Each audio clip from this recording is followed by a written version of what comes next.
Chef Marina Mustafa, and today I'm very excited to share with you Pandan pancakes with Gula Melaka syrup.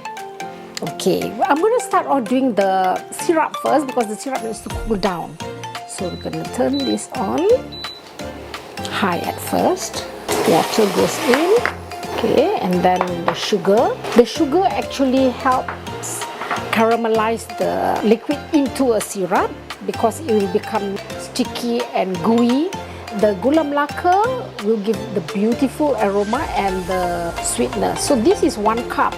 Okay, so I'm just gonna let this melt. As it melts, I'm gonna put in the Pandan essence. You start off with a high flame and then you reduce it and let it simmer gently so it gets sticky.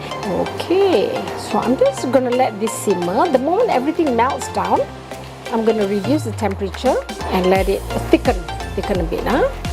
Alright, so while we're doing this, I'm going to do the pancakes. So in goes 1.5 cups of flour, just plain flour, regular flour, and then milk. Alright, all the milk goes in, and then I'm gonna break 1 egg and then a bit of sugar just to sweeten it up. This is the Pandan paste. Pandan paste and Pandan essence is different. Paste is the coloring and the flavor, and it's thicker than the essence. That goes in, the Pandan paste. And then I'm gonna put in salt and baking powder. Baking powder is the important thing that makes our pancake grow. And finally, melted butter. Right, all that goes in, and I'm gonna whisk everything together. At the same time, when we cook in the kitchen, we always must multitask. So at the same time, just checking my Gula Melaka. Is it okay? Yes, it's looking alright. Okay, and then I'm stirring this in. Now, can you see how vibrant the color is? I only put 1 tablespoon and it already looks like super green. And I'm gonna smell it. Nice. The aroma of the pandan is also there. That's the whole idea for using the paste, so you can get the color as well as the flavoring. Okay, set that aside. The moment you put in the baking powder, the whole batter will start to activate. So you gotta cook it as soon as you actually mix the baking powder in. Okay, so this should be alright. You don't want it to be too thick, right? And then I'm going to heat up a pancake pan. So when this is heating up, actually normally I use a silicone brush, dip in butter like this. Butter will soften the pancake. If you want to crisp outside, grease it with oil. So I like mine like soft and tender because the whole filling is nice and fluffy. So you can brush it with this. However, because we are doing a pandan pancake, I'm going to do a little brush out of my Don Pandan. You don't have to do this, it's just me showing off. Okay, that goes in. So actually the aroma of the pandan, see how it melts? It will actually create a very nice aroma. Okay, there. Then you just use a little spoon. You just keep on doing. Don't put them too close, you don't want them to stick together. I must tell you a little story about my pancakes.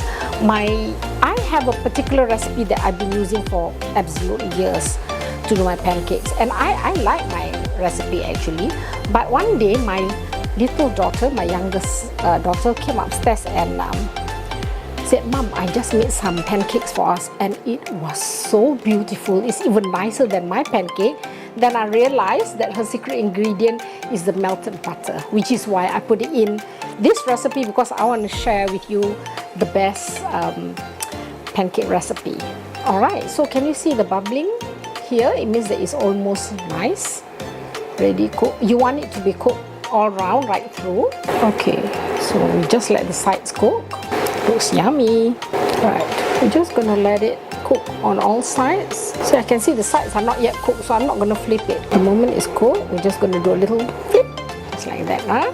So can you see the moment it touches the flame, the pancake will actually rise.